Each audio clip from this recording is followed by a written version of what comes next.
পাশে বসো। তো ওনাকে বললাম ভাত খাওয়ার কথা, কিন্তু উনি বললেন তেলে ভাজা খাবে। ওনার রিকোয়েস্টে আমরা তেলে ভাজাই আনলাম, যদিও এটা শরীরের পক্ষে ক্ষতিকর আমরা জানি, কিন্তু উনি যেহেতু বলছেন সুতরাং প্রথমবার আমরা ওনার আবদারটা রাখলাম। পরের বার উনি খেতে এলে আমরা এই তেলে ভাজা ওনাকে দিতে পারবো না, আমরা অন্য কোনো ভালো খাবার ওনাকে খাওয়াবো। ওনার ইচ্ছা উনি একটু মুড়ি খাবেন এবং তেলে ভাজা খাবেন এবং সঙ্গে আরও অন্য কিছু খাবেন, তো আমরা সেটাই নিয়ে এসেছি ওনাকে দেওয়ার জন্য। লঙ্কা, দুটো বোমা, একটু ছোলা মটর সেদ্ধ।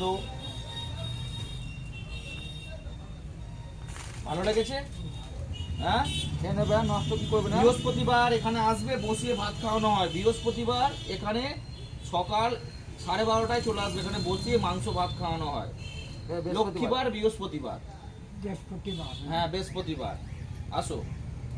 বৃহস্পতিবার কি চলে আসবে, আর খেয়ে বৃদ্ধ নেবে। অসহায় মানুষ লাঠি করে যাচ্ছেন, ঠিক আছে আসো।